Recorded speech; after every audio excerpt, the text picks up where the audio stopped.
நண்பர்களே, சமூக வலைதளத்தில் பார்த்த ஒரு பதிவு சுவாரஸ்யமாக தென்பட்டதால் உங்களுக்காக பகிர்கிறேன். ஒரு பணக்காரர், ஒரு செல்வந்தர் பிரதமராக முடியும் என்று நிரூபித்தார் ஜவஹர்லால் நேரு. ஒரு ஏழையும் பிரதமராக முடியும் என்று நிரூபித்தார் லால் பகதூர் சாஸ்திரி. முதியவரும் பிரதமராகலாம் என்று நிரூபித்தார் மொரார்ஜி தேசாய். ஒரு இளைஞரும் பிரதமராகலாம் என்று நிரூபித்தார் ராஜீவ் காந்தி. ஒரு பெண்ணும் பிரதமராகலாம் என்று நிரூபித்தார் இந்திரா காந்தி. மன்னர் குலத்தில் பிறந்தவர், மன்னர் குடும்பத்தில் பிறந்தவர் பிரதமராக முடியும் என்று நிரூபித்தார் விபி சிங்.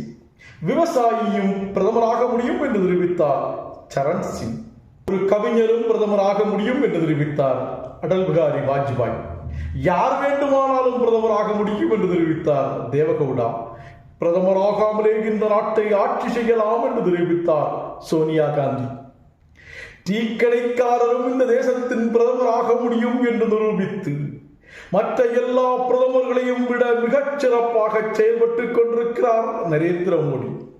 பாரதத்தின் பெருமையை, பாரதத்தின் செல்வாக்கை, பாரதத்தின் பெருமையை உலக நாடுகள் மத்தியில் உயர்த்தி காட்டியிருக்கிறார் டீ வியாபாரியாக இருந்த நரேந்திர மோடி.